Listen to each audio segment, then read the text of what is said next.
Hello, everyone. Welcome back to the next episode of the G&A podcast.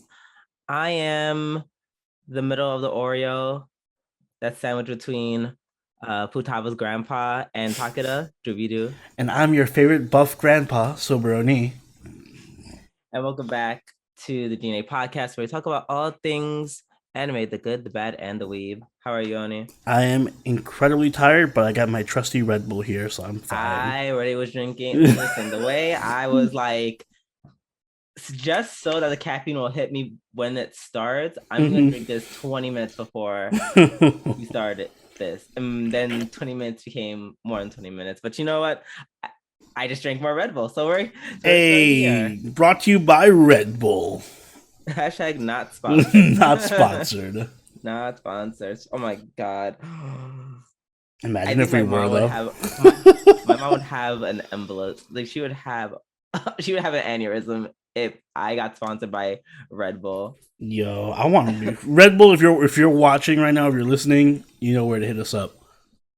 Yeah, no, she's just super paranoid because a relative of ours passed because he had a stroke. From Red Bull? And later, yeah, because he was like, because Red Bull has a lot of sugar, and he's drinking them every day, and you cannot be drinking them every day when you get older because it has a shit ton of sugar. Yeah. So yeah, that's why my mom, every time she sees me drinking Red Bull, she's like, "Oh, what are you doing?" Like she look at me like I'm drinking poison. I mean, yeah, but to be fair, I only drink like 3 to 4 sips and put the rest of it back in the fridge. That's true. I can't have more than one can of a energy drink, especially Red Bull. Red Bull feels way stronger than like Monster. I didn't forget. I haven't had a Monster in like forever. I feel like Monster is just fucking casual soda. Like it just feels like soda. Red Bull actually, I feel the effects. But Monster scares me. It's only the can design. Like the design is scary. Like it's intimidating. It's like a monster. Like, oh, why are you like black and green? And like, why is the texture of your can so weird? Yeah, it's not just a normal can. It's like it's like bumpy. Yeah. When I was in college, I used to have like 2 or 3 Monsters in certain like sittings and stuff, like in between classes. The way I basically injected 5-hour energy drink straight in my veins. Especially that night I did the 20-page paper. Oh yeah. My god. That was a weekend I never want to repeat. 20 fucking pages. Anywho, that's so this is an anime podcast. That is behind us, and we're on to bigger and better things. So that being said, let's start with our new segment this week in anime. Really quick. According to Anime News Network, Netflix's live-action One Piece series reveals cast members. So yeah, they have their cast of people. The guy playing Luffy, I can kind of see it. Is it a famous actor?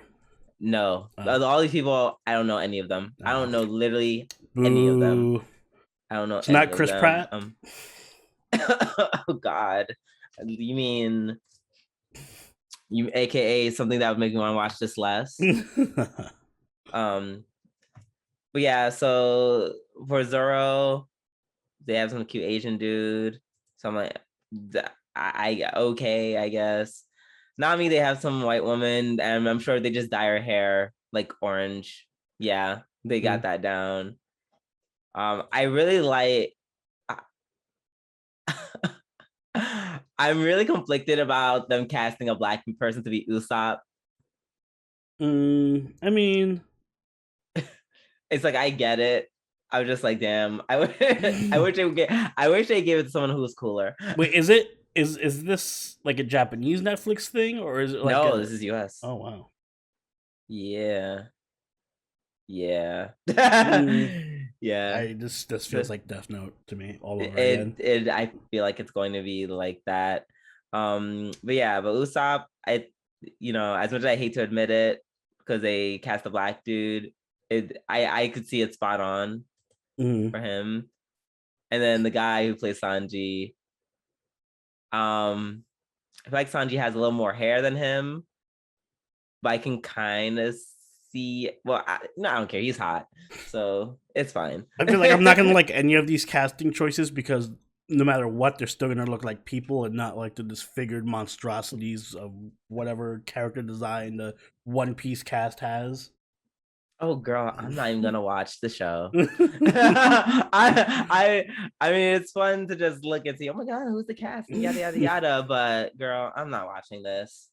I am not. No, you can't make me. Now watch you be like, oh my god, this is actually the greatest. I might check it out just because I might skip around just to see how it looks. But if I'm not, I don't like that Luffy. I'm looking at the pictures now. I don't like that Luffy. You don't like that Luffy? No, he looks like I feel like a dude, like he's just like a regular dude. I don't know. He doesn't strike me as Luffy. I don't know. He's got a weird face. Like it's weird enough. Not really. That can work. I would have to see. I would have to see him what he looks like. You know, now I think about him with the cool. huh? Yeah, you're right. Zoro's pretty cool. Exactly. So it's really cool. And I'm like, Sanji's just hot as shit. So I mean, Sanji looks like fucking Eminem. He's like yes, a very sexy. Yeah, it looks like Eminem. if you fused Eminem with like a model or something. Yes, Eminem with a British model, and there you go. Like and a very pretty Eminem. Go. A very pretty Eminem, which is always what I thought Sanji was to begin with, so it's fine. well, there you go. So, when is this? Did they get a release date? First season of 10 episodes. Oda will serve as executive producer. Yeah, I don't think they announced the date for it, so it's probably close if they already announced the cast and everything. Well, we shall see. Well, it's not gonna be. Yeah, it's gonna come out like next year. Yeah, probably next year, the year after. Yeah, so we shall see. And that's it for me. What you got for me? I got two very small but fun pieces of news. First up, there's going to be a second season of Peter Grill and the Philosopher's Time. This was a very cute. I don't remember. I think it was a mini series. It was one of those like short anime where it's like 10 minutes. I think. I forget if it's a full. I think it's a short. Anyway, it's a very underrated, fun, ecchi series that I want to call attention to.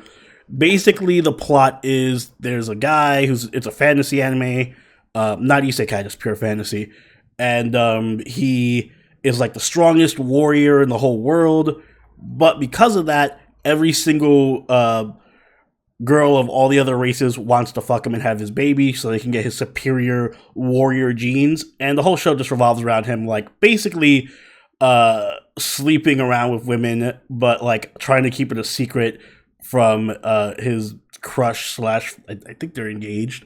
So it's like all messy drama shit, but in like a fantasy setting, and it just gets really, really wild. Plus it plays with like a lot of parodies of other fantasy shows. Like there's a dude who's just, I think he just fucks goblins, and I think it's like a parody of goblins.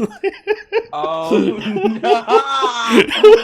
No, okay, that's what you're telling me. So yeah, it's really fun. It's really quirky and fun. I'm glad it's getting a second season. That is so cursed. And my second piece of news is a bit more relevant to this episode of the podcast. But Mushoku Tensei is getting an exclusive unaired episode on its Blu-ray disc. The unaired episode, well, actually, this is a great transition. The unaired episode is going to be the side story of Eris going goblin slaying from earlier in the season. So we get to see that animated. Oh, yeah. I think we had talked about that at some point. I just forgot one. Yeah.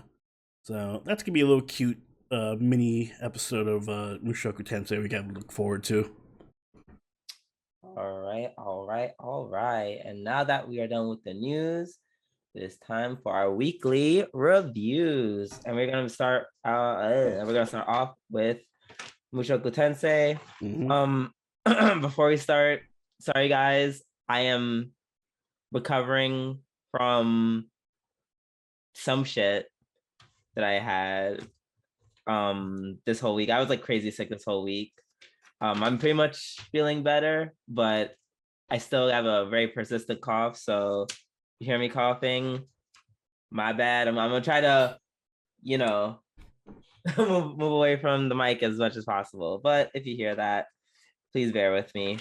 I be sick. So we're gonna start off with Mushoku Tensei Part 2, Episode 6.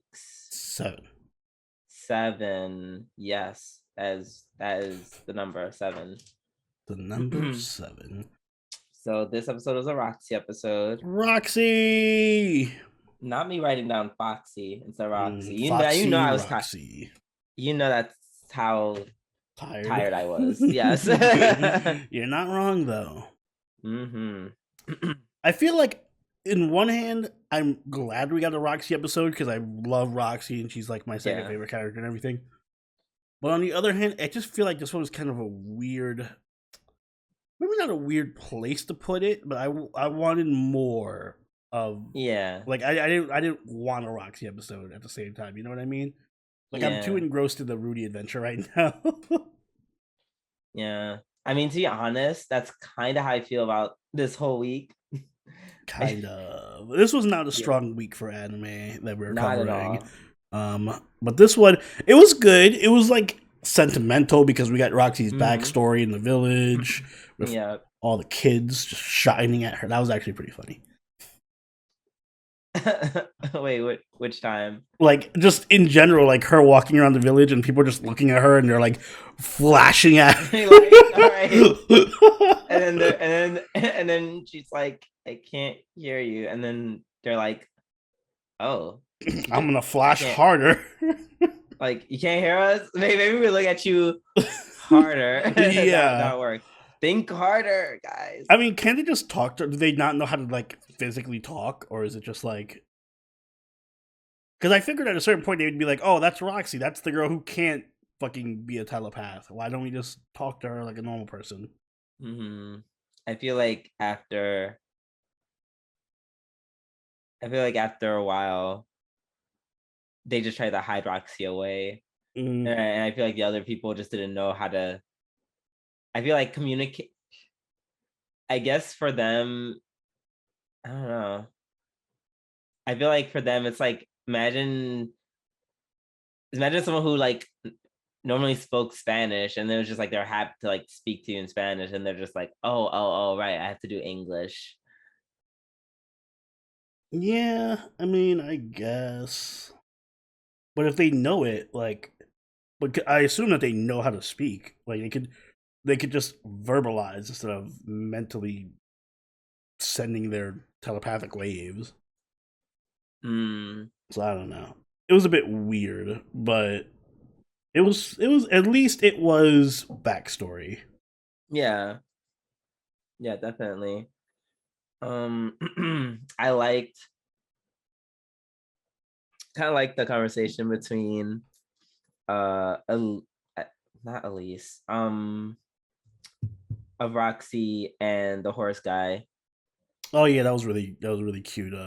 Also I love that it was like, I love when they do the whole everything is related type of thing in fiction like this. I'm like, oh yeah, this random horse dude just happens to be a friend of Roxy's.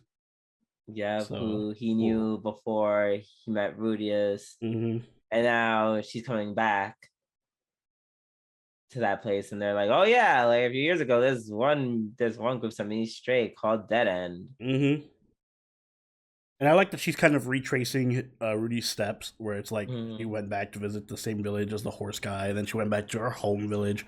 So it's just a like nice little nod that she's always following Rudy around, even if she's not directly with him. So yeah, I think that's cute. Yeah, definitely. Her making up with her parents, that was very, like you said, very sentimental, very emotional. It didn't hit me as hard only because it wasn't built up as much as like, and it's Yeah. coming off of the Paul thing. The Paul thing hit me hard, and this was just kind of like, all right, this is Yeah, in sentimental, but it's comparison. not as good as the Paul. Yeah. So but at least we got to see Roxy's mom again. That was cool. Yeah. And I love at the end how she mentioned Rudius and he was like, no, no Rudius. And then the girls just ignore him. They're just like,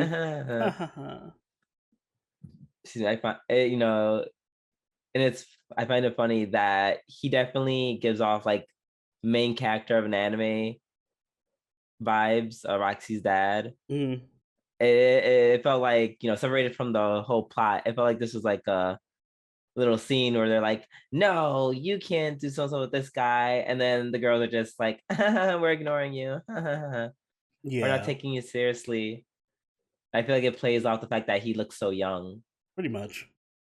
So, I enjoyed that. I think for me, probably the most enjoyable part of this episode though was just seeing Roxy. Like Roxy has really good reactions to like shit happening. Like her reactions are always fun to watch. Like when she freaks out over um the superhero and they're like she just faints, or when Yeah.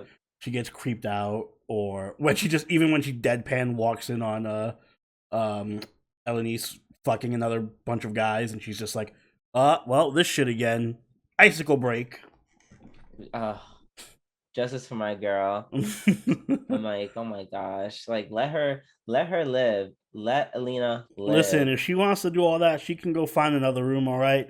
She don't have to be in our room fucking. She can go to one of these other dudes' rooms or like fucking the alleyway or something. Listen, you hear her get her shit blown back. Just come back. No, it's my room. I'm You get your own room. No, If she wants to be doing that, she needs to pay for her own room. no, that's fair. At least put a sock on the door. Yes. Actually, at least you know what? I don't want to be too rough. At least she invites Roxy to join the fun. I feel like Okay. that's fair. Look how giving she is. Yeah, she's like, listen, there's enough to go around. She said there's enough to go around. I And I'm love to like, share. I stand. I'm like, Elena is goals. Good job, Elena. She is a very kind and considerate woman. Indeed. Yeah. I think that's it for Mushoku Tensei though. Good episode, cute. Let's move on to Komi-san wa Komi-sho desu, episode 6. It's funny because whenever I watch the show, I'm starting to feel like it all blends together. Not necessarily in a bad way, but like they throw so many skits and stuff at me that it's just hard. It's like a blur. Yes, absolutely. I feel like for me to talk about this, I definitely would have to write Notes down, or else I'm just gonna say that there are some jokes, and yeah, the end. So let's start at the beginning. Which I don't know if the beginning is my favorite part. It's not my favorite part, but it was a very good start. What the with the dad with like the dad jokes. Yeah, it was cute. Yeah, I think that was a good way to start the episode. Yeah, definitely. I wish the translators put some translation notes so that we kind of got the joke, but I realized that that's the quality of 2000s English subs. Yeah, or they could have just like localized the puns to be actual puns. I don't know. Yeah, they definitely could have done that, but that's my only gripe with that one part. Taking Komi out to get her new outfit. For me, that was the best part. The outfits. Yeah, I think that was my favorite too. Of course, Mai has the best taste. She gave Komi the greatest outfit. She really did. Too bad she lost because apparently it was more than $100. Yeah. Which I don't know how that. I mean, well, I guess it's if they were that high quality of clothes. I guess. I mean, that top name brand cost a lot of money. It was that cute. This is my broke ass out here be like $100 for one outfit. Too much. I get that for like $45. Oh my god! Yeah, that. I don't need no Michael Kors. All right. Anyways, I'm like, I can't get started. I can't go down that tangent. But yeah, her outfit, her that dressing her up was cute. That was fun. The hair salon, That was so out of place. that felt very. That was like, okay, I guess. Mm-hmm. I Dot dot mean, I dot. guess I like that Like, it shows how she communicates with people outside of the school, but mm-hmm. yeah, it wasn't really funny or anything, and I didn't really care about the characters, so I was just like, okay, Yeah. cool. It should have been shorter. I felt like it could have been just a one-off, like quick 20-second interaction or something Mm. in between skits. I also did like the library Oh yeah, scene. the library, that was cute. It reminded me of that Japanese show where they're like in the library and they quiet like was it Quiet Library? It's called Silent Silent Library. Library, yeah. Mm-hmm. I remember that. You, I didn't. I think at the time I just watched like the American adaptation of it. Ooh, that's rough. I mean, I feel like it's literally just the same concept, Same copy concept, and but paste. it's funnier in Japanese. Oh my god, don't be such a fucking weeb. I'm not being a weeb. It's one of those things where it's like, especially with game shows, they're better in their native like place than they are when they're like adapted. I don't know. That It is was true. No, that crazier. is true. That's true because the was it the voice mask, Mass the Singer. mask singer? Yeah. See, now who's being a weeb? Yeah, no, I agree because I like, I like the Korean version Or only like because American Ninja Warrior versus regular Ninja Warrior. and I only like it because I think for the mass singer in Korea, it's usually just like constantly like good singers. Mm-hmm. Meanwhile, of course, what the West doesn't care that much about talent. They just want big people, so they're just like, we'll bring everyone down, even if they can't sing. That's why I kind America, of like the American version. Where I'm breaking my own rule here, only because I don't care about. Well, like if I just want to see good singers, I'll just. What's the point of them being hidden then? I don't give a shit. It's like I it's just hidden want. because you want to see who they are. All right, but I feel like you should play up that aspect. I want it to be like, oh shit, it's I don't know, the Korean Prime Minister is here or some shit like that, like some crazy shit. I don't want it to just be like, oh, it's this really talented singer who's a singer for a living. Of course, he's a great singer. So you want to hear bad music on purpose? Oh, I'm sorry, bad Yeah, singing on if it's purpose. somebody who's like very interesting, like oh, it was actually I don't know Hulk Hogan or something. Like I think that the draw is just seeing how random the fucking characters are. That like I care I more about that than the guess. quality of the singing. I guess. But how did we get there? I don't know what we're talking about. Oh, Komi. Yeah, we're talking about Komi. I'm like, wait, how did we get all the way to the Mad Singer? Um, but cause Silent Library. Yeah, There yeah. you go. And but yeah, so it's funny. They call the character Gorilli. I'm like, that's so rude. Mean. That is so rude. And then Najima clearly doesn't know how a library works. And she eventually gets kicked out. When she took out Jenga.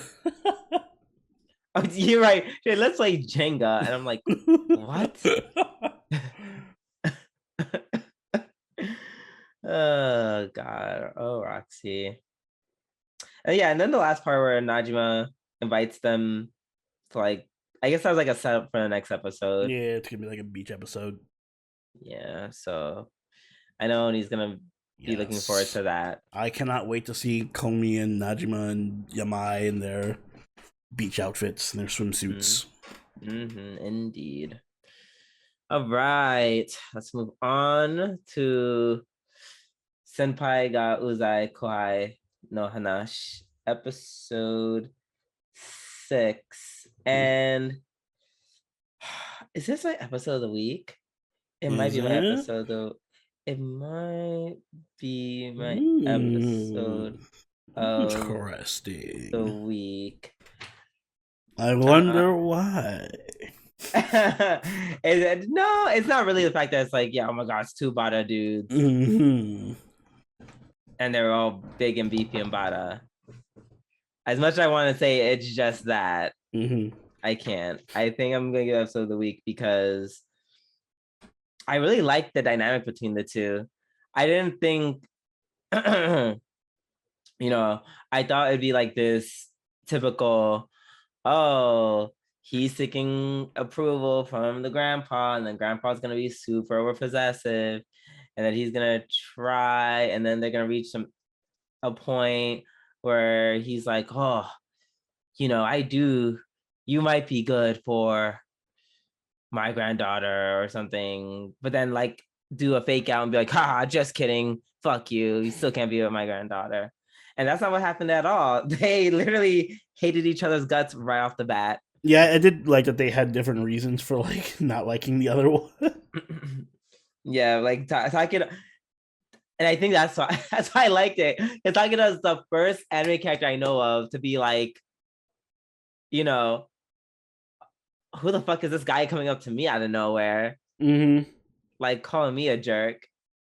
I'm just here living my life, and he comes at me like this. Exactly. I feel like most anime characters would have been like, oh, like, whoa, he's like calling me a jerk. Like, Takeda actually stood up for himself. Hmm. And it's like, I don't, like, even after he found out that was his grandpa, he's like, I don't give a fuck. Like, so, and, that was pretty cute. And then just like the whole episode, it was just them. Like, I feel like it was a very simple yet effective recipe. It's like they're like rivals, not necessarily competing or Futaba. They're just competing against each other because they're so similar. Yeah, I did like the similarities between them, especially towards the end when they both protected Futaba. It was like, Mm-hmm. and it led to like a really wholesome moment where they're all just like, "Oh, we'll go out to eat together," and Futaba's like, calling. It was just a Exactly. really wholesome, cute, nice little warm and fuzzy moment. Exactly. Like he's helping, where grandpa opens up and is like, oh, I wish I want to connect to Futaba. Hmm. And, once they realize that they both really care for Futaba, he's like, oh, well, then, come join us for dinner. So, yeah. It was a very cute episode, very lighthearted. I appreciated it a Yeah, lot. it was. I don't think it was too heavy on like the haha funny moments, especially because there wasn't. Was there any Kazuma? I don't remember him even showing up. Kazuma literally was just at the end, like with the with Yeah, the with the the white Macaroons. day. Yeah. Mm-hmm. So yeah, it wasn't as funny as the other episodes, but I appreciate the character development and stuff. Also, we got to see young Futaba and I her being know, super adorable with her grandfather. which was cute. Hmm. So I was like, I just really liked it. They just made me feel good all around in Yeah, general. feel good episode. Mm-hmm. All right, let's move on to Talk to op.Destiny episode 6. The slice of life episode. Yeah, which I don't mind this. I didn't mind No, this I didn't mind it episode. at all because it was like it actually gave it did a great job of giving Cassette More more personality. personality and character. Yeah, Like I wasn't bored watching her. I was like, oh my god, she's actually fun and interesting now because of how mm-hmm. like deadpan she is. Exactly. I love that they gave a lot of information on who uh Kazuma, I said Kazuma. Whoa, wrong one. Tax dad is Hmm. what is that, Asahina? I Yeah, think that's his last Asahina. name. Yeah, so and they were just talking about, we get to learn more about like his legacy, and how much he impacted like music in general to the point where people in New Orleans Hmm. are like saying, yeah, I love that guy. Yeah, I like that he went to the like they actually took a part of New Orleans culture. Like they went to the jazz club and it was like was that Louis Armstrong or somebody playing. Eh, The Saints come Yeah, marching in. It was really good. yeah. I love the fact when it was a speakeasy. Mm-hmm. I was like, oh my god, they're a speakeasy. Like I That's so appreciate that. I'm cute. like, all right, it's taking part of like the local culture and actually implementing it into the show. So I'm like, that's cool. That's cool. I feel like I low key always want to go to a speakeasy. It'd be cool. I know there. I knew there was one in Albany. I knew there was one at this was this City Beer Hall? I think that's where it is. Yeah, there's a speakeasy there. And you can tell people who are going for the speakeasy because they're just all fancy and shit. Mm. And that's why I never went, because it's like I could go, but do I want to go through the trouble of looking all nice and fancy just to drink? Question mark.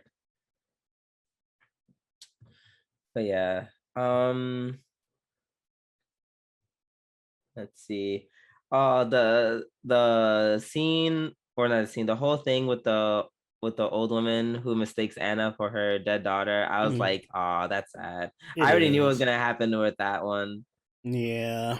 It was like an obvious thing, but it still kind of hit because it was like, oh, it's so sad. I hope Yeah. that doesn't happen to me when I'm hmm older. I'm like, is that you, Jimmy?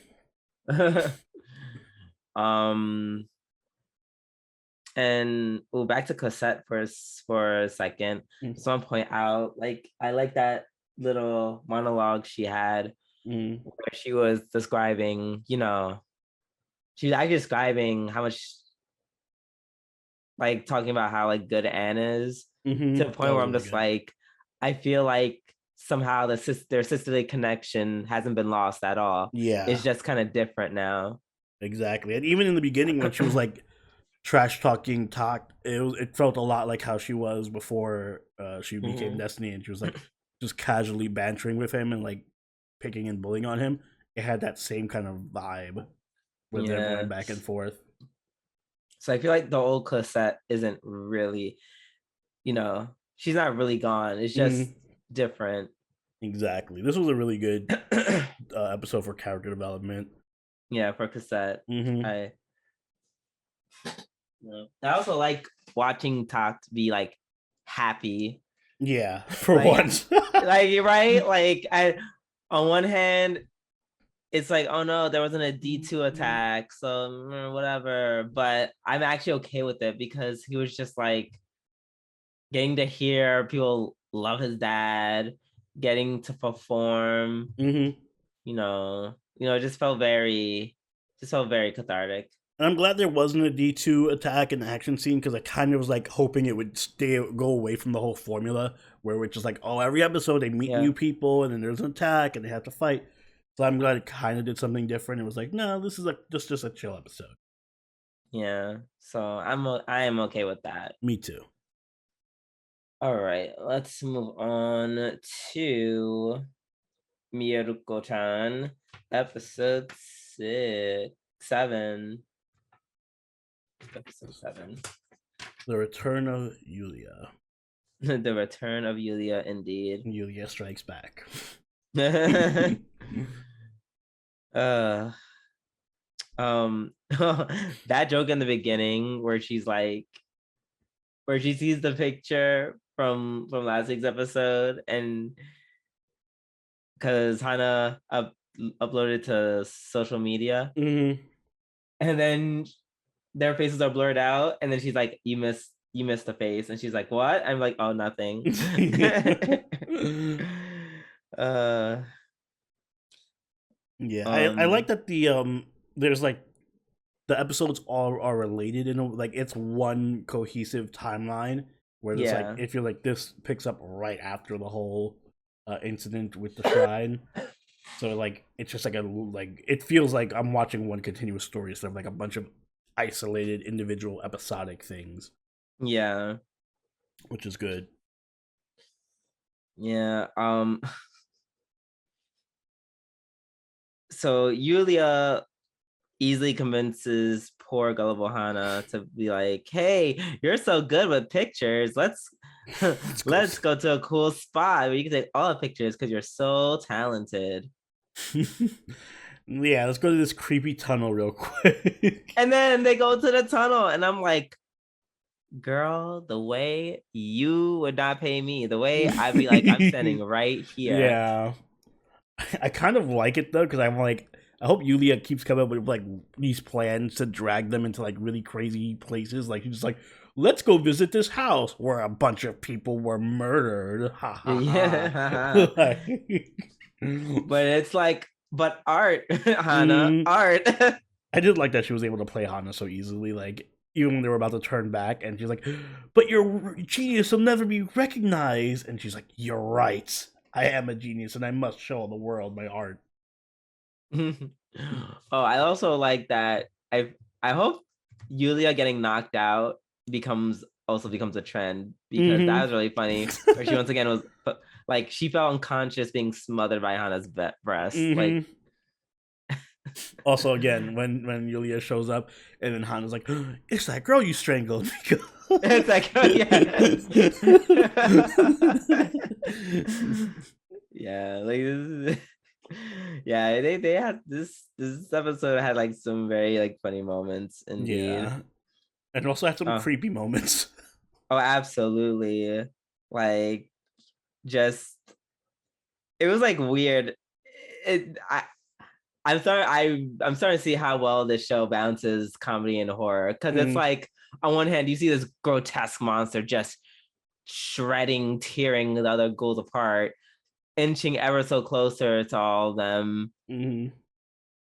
and just they're so on the edge of just getting murdered. And then on the other hand, Yulia's over there being like, oh my god, she's like exercising them. I can do it too. Yeah, it's like it's weird in between creepy and funny, cute moments.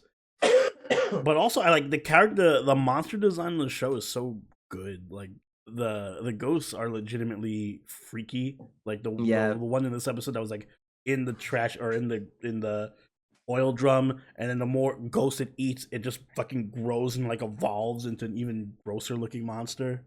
Mm-hmm. I love that. I love that the ghosts just get stronger and just change their form. Yeah, and if those magical spirits didn't help her, She'd be they, fucked.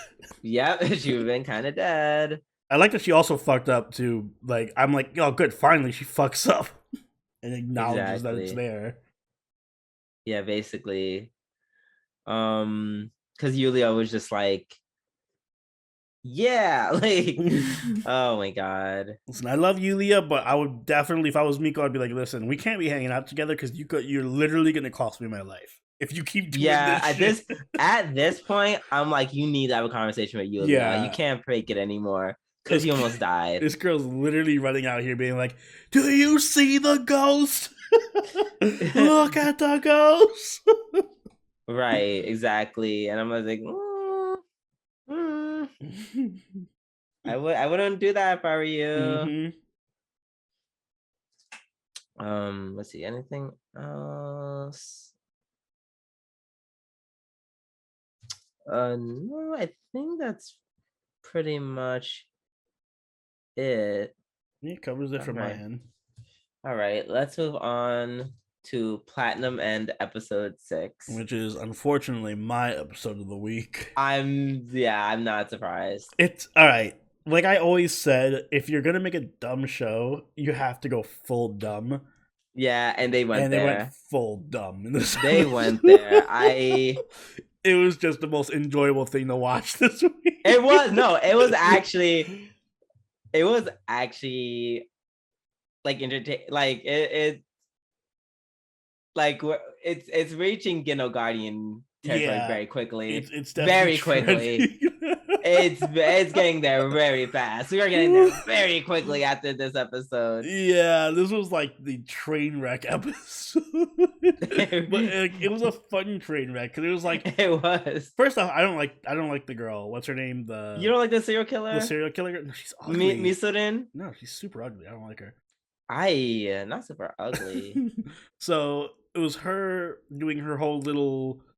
I think I'm only saying that because she wears glasses. Yes, literally. If she didn't wear those glasses, she'd actually be pretty cute.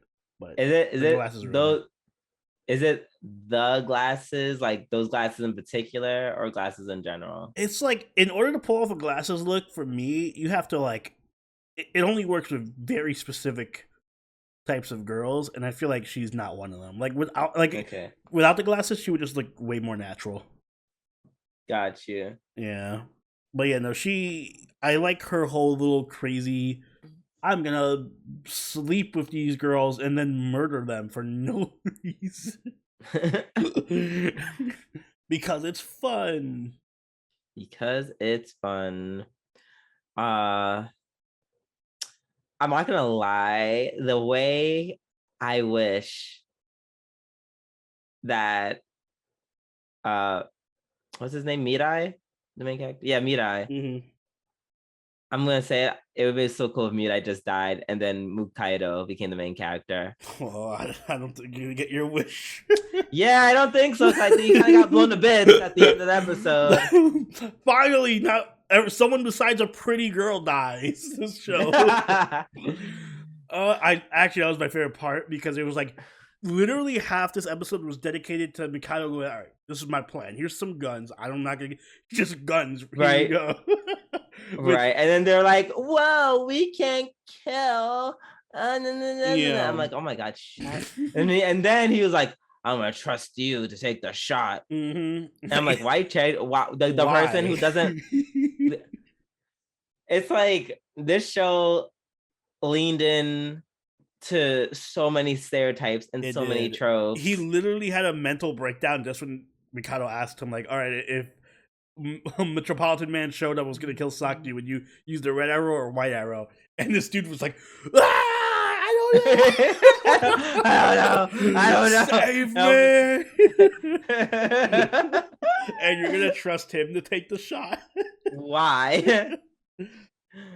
Like, I was just like, last week I was like, I kind of get the moral dilemma of taking a life, but like today it was just like they went over. They were not subtle at all. It was like, all right, if you're gonna do this whole moral dilemma thing, you got to be a little more subtle than just like that, whatever that was.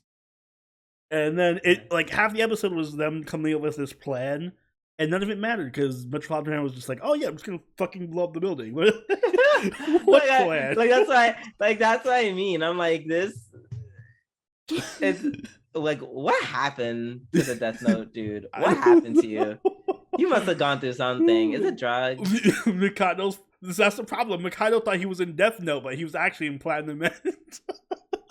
He was thinking like he was in Death Note. He was playing 4D chess with L, and really, it was just Call of Duty. And he was just like, nah, you guys. Yeah, exactly. Yeah, dude, you guys just blow up the like something really cool and clever and unique. We'll just blow up the building. So does that mean serial killer girl's also dead? Because she was, I guess, unless she just flew away. She could have flown away. We don't know. Mm-hmm. He could have also flown away. We don't know. I mean, we just don't know. I'm gonna assume he's dead though. And if he is, I'm gonna be very, very sad. Same. I feel like this. I actually like him because they're just both dead. Watch. They're both. Ugh. I feel like this anime needs a Mukaido. It needs Mukaido. It definitely does because I can't watch Mirai, whatever he's doing. Yeah, as being just indecisive, sitting there with his thumb up his ass, not knowing what he's doing. And like Saki just sitting there doing nothing, looking in the distance. Speaking of stereotypes, there's a whole plan. She's not involved at all. I'm like, so she's literally just gonna sit there and do nothing. That's what's happening. Sit there and watch. You're just gonna sit there and watch. Not run comms, not do anything. Nah. Like, you're just gonna sit there with the dick in the hands. You have a whole, mind you, you have a whole ability that makes you can use your red arrows. You could probably make people with the resources spy on them or run surveillance. Yeah, like there's a whole bunch of stuff you can do with the red arrows that they're just not doing. Like, I would be sending in scouts with the red arrows. I'd be like, yo, okay, we're sending in like a whole fire team. This is fire team 1. They're going to scout this area. We're going to have fire team 2 in this area just in case that Metropolitan Man shows up here or something. But nope. Right. I'd be like, I would find an like an independent military contractor and just hit him with the arrow and be like, hey, tell your guys to Yeah. clean this up. Yeah, they're allowed to use guns after all, apparently, so why not? Exactly. Or at least even just bait somebody, like, well, I guess that's mean too, but like I would just take over like a random middle school girl and be like, all right, you're gonna be bait for this serial killer girl. And when she approaches you, just stab her. Exactly. So yeah, I'm like, I don't know what happened here. I truly don't know what happened here.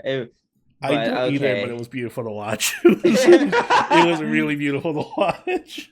It went so great with my breakfast. Oh, I guess we'll see.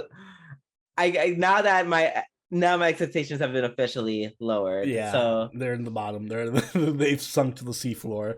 Exactly. So yeah, good luck to everyone involved.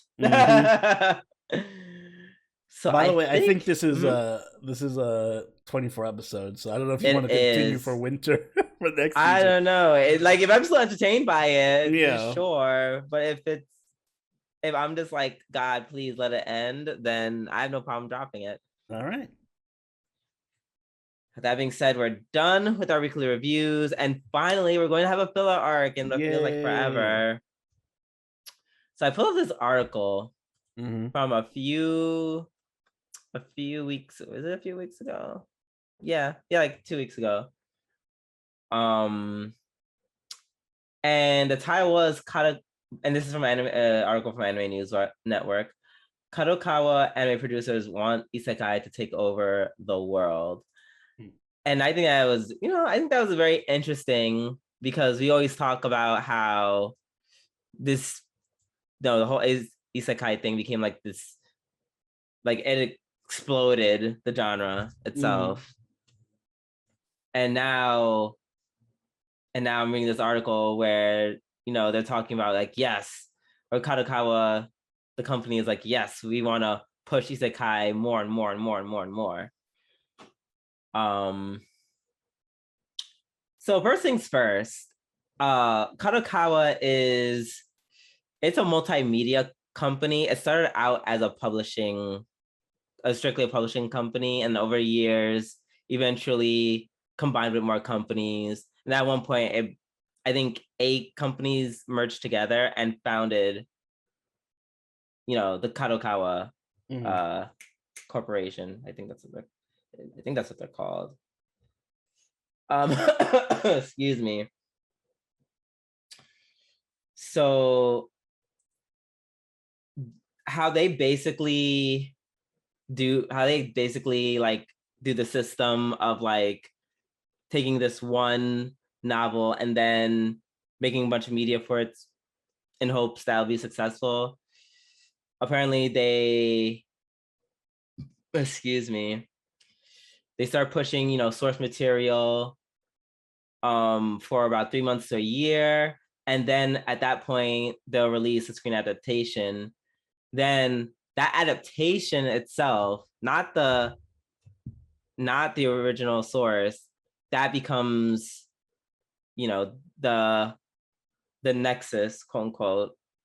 That's, where they start making like OVAs, or they start making just and different other types of media in general.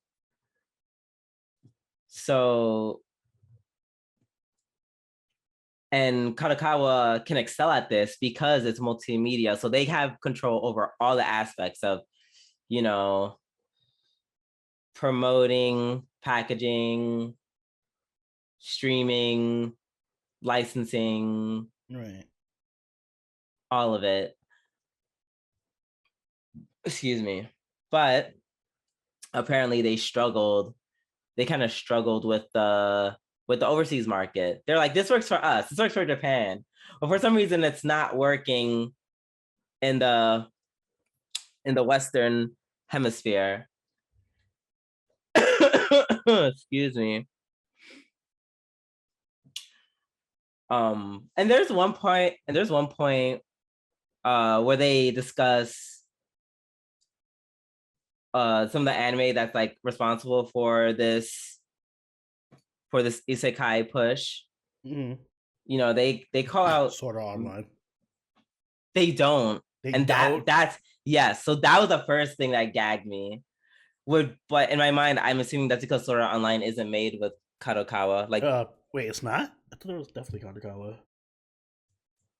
I mean, so Aseo Kadokawa.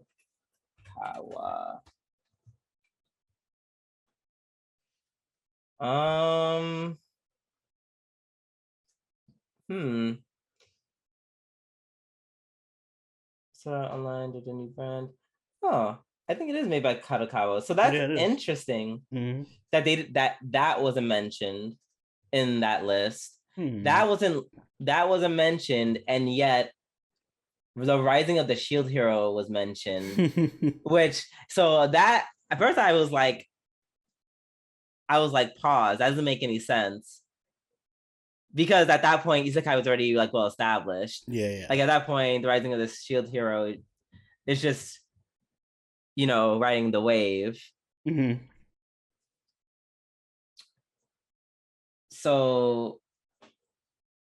So I found it interesting that they were like, huh. I found it interesting that they were telling that they couldn't find success in the global market at first. Because in my mind, I'm like, oh, but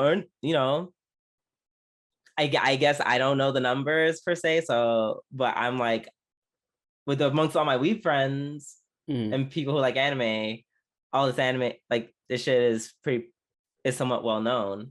Right. Well, I wouldn't say so at first. Like, I don't think everyone knew Overlord when it came out. I think Overlord, and I would say even Konosuba took some time. Yeah, but they're pretty household names among anime fans now. Yeah, I would say now, definitely so. Um, and when they said they didn't realize why their strategy doesn't work overseas, Mm-hmm. this may be shady. Mm-hmm. And at least in my opinion, I think it didn't work because um it's not as effective because their first plan is for them to push like the source material, and like US doesn't read. Like we don't read. I mean, that is true. No, like let's be honest. Compared to Japan, we're not reading manga like that. I'm not saying there are manga readers. If Mm. anyone lives in the US and you're a manga reader, please don't jump I all can't at believe Drew once. is just called everyone illiterate. I can't believe this. But all I'm gonna say is US, we're not known for our urge to read. We definitely prefer to watch stuff. Mm-hmm. Excuse me. So I think that could have been a reason why maybe the push it wasn't as good. Um so eventually they switched up their strategy and it was kind of more like a if you can't beat them, join them. So they started working together with like companies that are more geared towards the Western audience. For example, Kumo desu ka nanika. Mm-hmm. Uh, that was so successful because apparently they teamed up with Crunchyroll. Instead of just selling the intellectual property, they actually just said instead of selling it, we'll make it with you guys. So instead of just simply, oh, we sell it to you and then you guys got it and you guys can stream it, they worked in tandem, and I would say it was successful Yeah. because Como de Ska It was Anika fairly popular. it was fairly popular. And instead of just selling it, now they got what's the term they use? The minimum guarantee, which I'm assuming is like, I mean, I don't know like business and how the world of business works when it comes to this, but I'm assuming that's like the minimum amount of like money we're gonna get from selling this. Yeah. So not only do they match that, now they're getting excuse me, they're also getting royalties from Crunchyroll for the title. And then they wrap it up by saying, which almost seems like silly. Mm-hmm. They're like, basically, they're like, oh, well, now we're just going to, do collaborations with people. It's not going to be just some, oh, it comes to us first. We're doing this, and then yeah, people over there got it. They're also now putting a personal involvement, which I always thought kind of was the case, but apparently it would apparently it wasn't. And now here we are, and we're doing that. And I don't know, I kind of think that's pretty cool. I do wish they would kind of not necessarily take the isekai route, only because it's getting to a point where it's definitely starting to feel oversaturated. Yeah. But I can definitely see why they would. Like, it's like I get, it's like, at the same time I get it. And I also, moving forward, I hope that other people see this and definitely adapt to this model. Looking at you, DW. Well, I would say in some cases, DW. Would you say that DW kind of follows this strategy? To in the U.S., sort of, yeah. Not really. I don't know what they do in like China and Korea, but for the most part, I think they're involved in the U.S.'s whatchamacallit, rollout and stuff. Yeah, I would say so, especially because in like some of the, I think you mentioned some of the events that we get, and like when they're released in the US is different from when they're released in Japan. Yeah, I guess because they're like, let's just play catch up. yeah. I'm curious. I'm still curious to see if they want to play catch up next year because next year's so dead because of the virus. So Yes. You were, because we're still we're still in a Pizza Hut. yes. So yeah, I totally understand that. I just feel like it's just interesting because I never really saw, or I never really studied anime in terms of how the companies package it. Because I always see, oh, Kadokawa. I see Kadokawa all the time. I'm just like, it always made me think. I'm like, is Kadokawa just like a production company like KyoAni? Because with KyoAni, it'll be like KyoAni, and then it's also like Kadokawa, and that would always confuse me. But I didn't realize it's just like a conglomerate of different types of It's like a super corp. media, which is really cool. And I think it can definitely, be super successful. Well, even more successful, excuse me, if they keep pushing that. I just wish that, maybe, like, I know isekais are popular, but maybe other anime. No more. They're working. They're gonna work on all the idol stuff for you, Drew. All the idols, all the love lives, and all the, I don't know, bang dreams. Yeah, yeah. But I think they're gonna adapt. They're gonna adopt this strategy for just anime in general. I feel like we're moving in a direction where the Western market is becoming more and more and more important. Yeah, for sure. To the point where it would be a detriment to ignore this side of the world.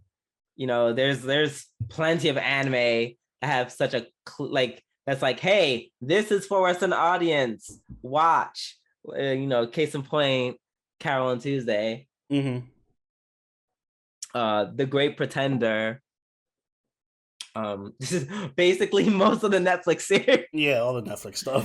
All the Netflix stuff is very much geared to the Western audience, so it's cool to see that collaboration. And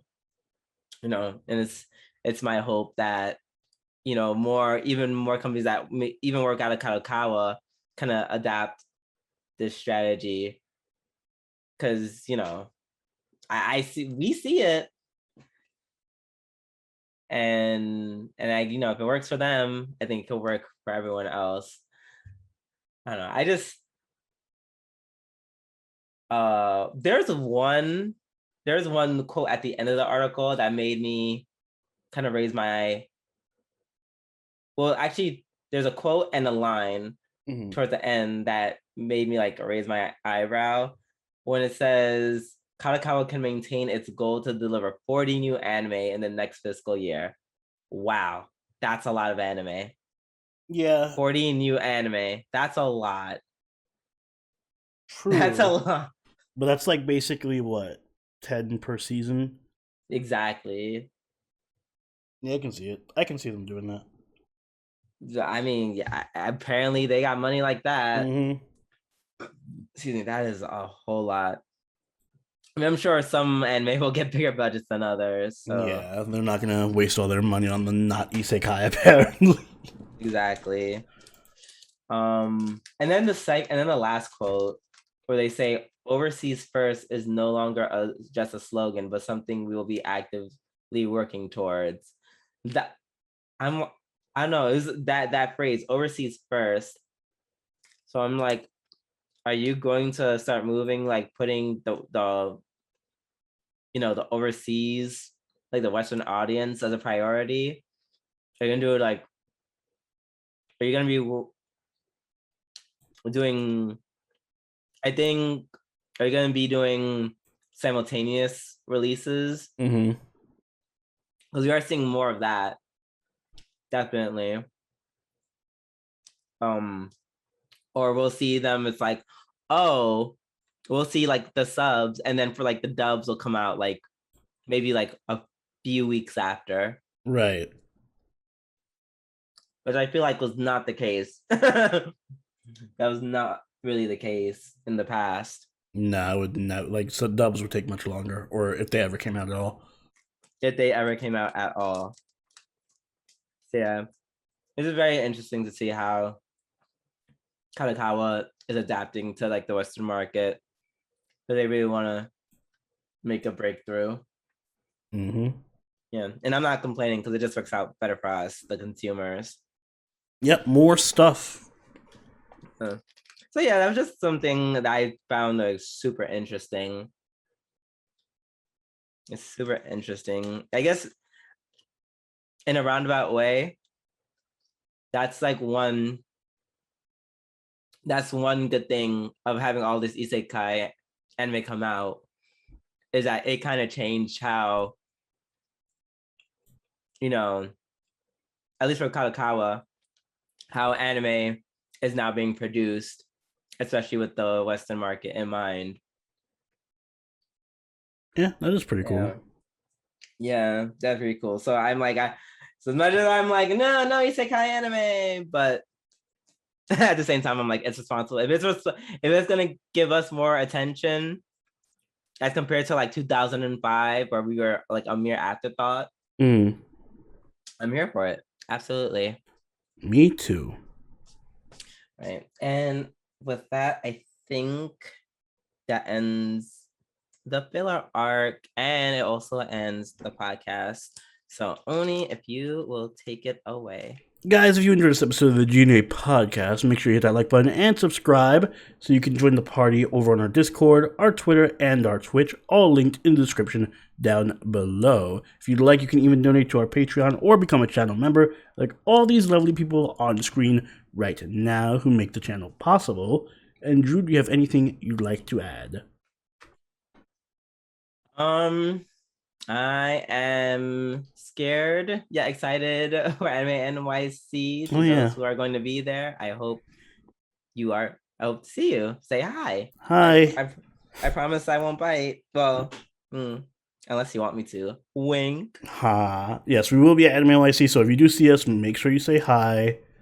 But until next time, this has been Sobroni, and Doobie doo. we'll catch y'all later. Later. Bye.